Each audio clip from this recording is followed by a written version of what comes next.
Assalamu alaikum warahmatullah. So it's about time I gave you an update on my container garden. Since I last did an update about 6 weeks ago, there's lots of things that are happening. We're ready to do our first harvest and there's lots of things to be planted, so let's get on with it. The clothesline planter was an absolute massive hit. It's coming on absolutely wonderful as well. We've got our lettuce growing, we've got our chard coming through, so it's time to do a little bit of weeding, get rid of some of these weeds, sycamore seeds that are coming up everywhere. We've had some pickings of chard from here, and you can see that one's about ready to go to seed, so the whole plant's gonna get pulled soon, and we'll replace it. Because one of the things that we did in our lettuce planter is it was sort of by accident. When I planted the lettuce in, my mum had already planted loads of spinach in here, so you can see the spinach plants coming up and the lettuce plants in there as well. So I'll do a little bit of weeding and take out these sycamore seedlings. So what I'll do with that is I will take the harvest of lettuce and we'll cut them right down to the ground, leave some spinach in there and take some of the spinach out of there, thin them out and move them into other places. I've had an absolute mare with trying to get carrots off the ground. Carrots have been a real problem for me this year. There's always one seed that causes a problem every year, and this year it seems to be carrots. But we've got some new seed, so we'll open those packets and we'll try it again. We're not going to give up. We're going to get some carrot harvest this year. And what I'm going to do now is I'm going to show you exactly the mix that I use to make my carrot mix. So to begin with, we always start off with lots and lots of freshly homemade compost. And with this, I'm going to give it a really fine sifting. I'm going to sift it off, get out all the big lumpy bits, because we want a smoother compost as possible. See, this is the best thing about homemade compost, the life in it. Look at those fat earthworms. Absolutely beautiful, doing their magic. So even in my sack of sharp sand, there's an absolute ton of sycamore seedlings growing. But it's okay. I mean, they're easy enough to pull out and they make us a nice mulch, or at least some good material for compost. Yeah, you want something that's friable, but you don't want anything that's too nutritious, because one of the theories is that a lot of nitrogen or a lot of manure material in compost or in the soil for carrots can cause them to split and cause them to scab as well. So what we're trying to do is make something that's 50-50 compost to sharp sand. We'll have a nice mix then of growing material. So now I've sifted off all my material, now I'm going to give it a good mix, make sure it's all mixed in nicely.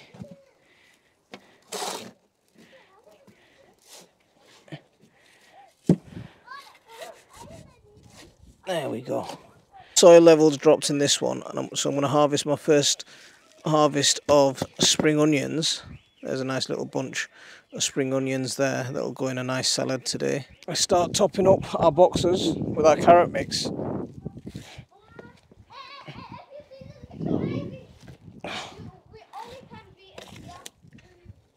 So we're going to go for 2 different carrot boxes. So that's it, our boxes are full.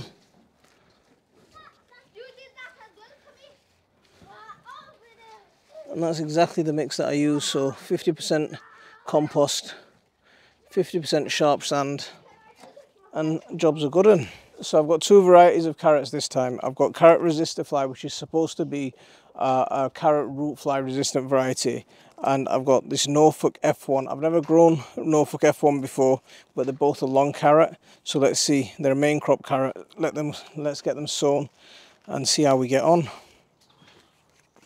So these can be sown outdoors all the way from March up till June, even July, and you'll still get a harvest. You might get, if you sow them later on, like in July, you might not get a full-on harvest like you'd expect. They might not be fully grown, but you'll still get something, you know. So don't worry about it. Okay, so Bismillah. These are the resistor fly. This is the thing about carrot seeds, is they're absolutely tiny, which causes a problem sowing them. Like that. My wife's instructing me, why don't I draw the line like I normally do? So let's stop, let's listen and do as we're told there.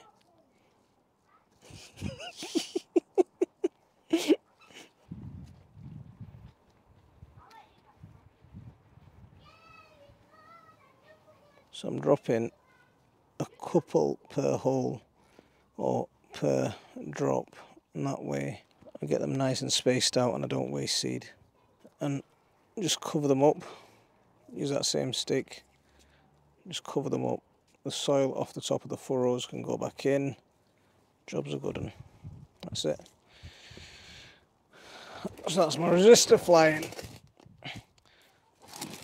We'll do the same thing with Norfolk. These carrot seeds are absolutely tiny. And now what I've done is I've made the perfect litter tray.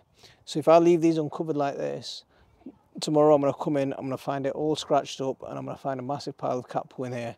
So we've got to take some precaution against that, otherwise the cats are just going to have a field day with this. These are the dwarf fruit trees that I planted a couple of years ago, and everyone's been asking for an update on these. They're just here.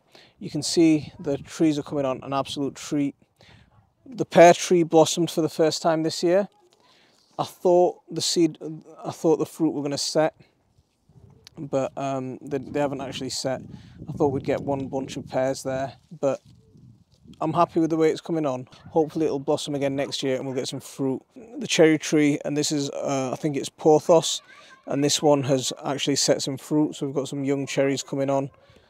And this one's the one that I'm really impressed with, mashallah, la quwwata illa billah, is the plum tree. Now we've got lots of clusters of plums on here, and we'll see which ones of these actually make it to full maturity. I don't expect them all to make it, but we'll see which ones actually do. This plum tree's actually performed better than the big plum tree that I've got in the ground out there. But so, yeah, absolutely fantastic. These are the two apple trees that we got. This one hasn't flowered. This one has actually flowered, and maybe we might even get some setting. So we'll just see what happens with that. Blueberries are coming on an absolute... We've got some lovely blueberry clusters coming on. Let's get the carrots back in their destination.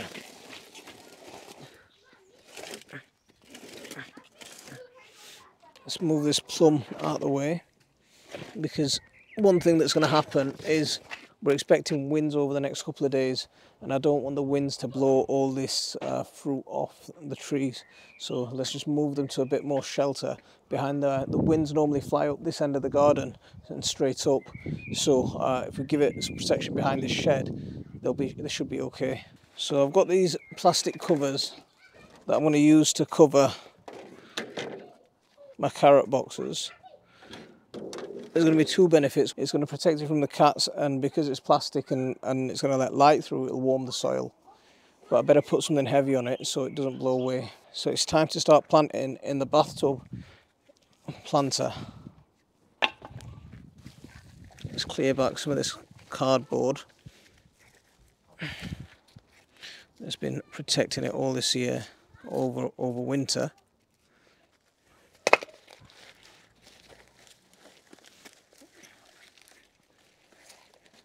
So I've had a harvest of radishes from here already, but now we're going to go full on into planting into here now. I'm going to start off with dwarf French beans.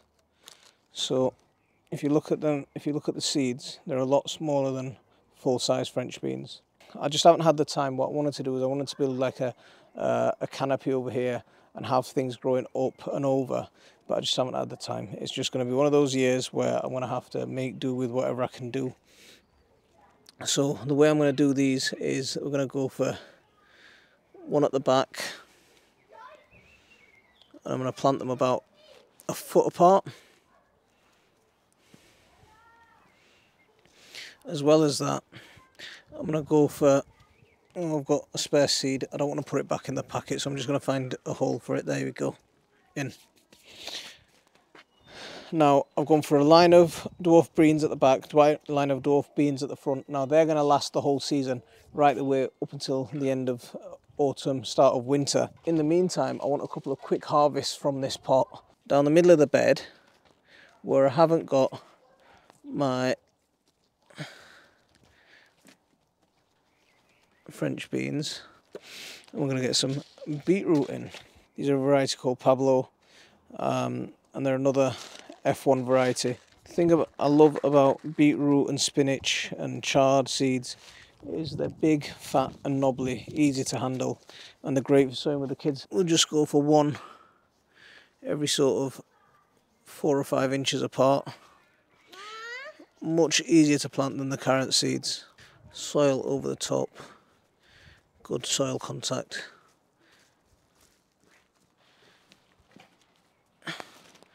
And at the front, you guessed it, it's going to be another line of radishes. Real quick harvest. So these are another variety that's quite new to me. It's a variety called Pink Beauty. They're a globe type radish, so they should be quite nice to sow. They're normally, these kind of radishes normally harvest within about 4 to 6 weeks. So they are a really quick cropper. Quite a few people often get in contact with me about radishes, is that they're sow radishes, but they never get them to, they struggle getting them to bulb up, and instead what they end up with is a load of leaves. Now, firstly, the leaves are edible, but I know that's not what you're wanting. So the type of soil that you want is the kind of, you want something that's really low in nutrition again. If you go with a soil that's got a lot of nitrogen in it, it's going to encourage it to produce a lot of leaves. And I'm planting these a lot closer together, so about 3 inches apart. There we go, soil contact over the radishes, get them covered, and that's it, job's a good one. So again, if I leave this uncovered, it's going to turn into a tray for cats to come and poo in. So what I'm going to do is I'm going to get it covered with another piece of plastic like that, and yeah, protect it from any cats scratching it up.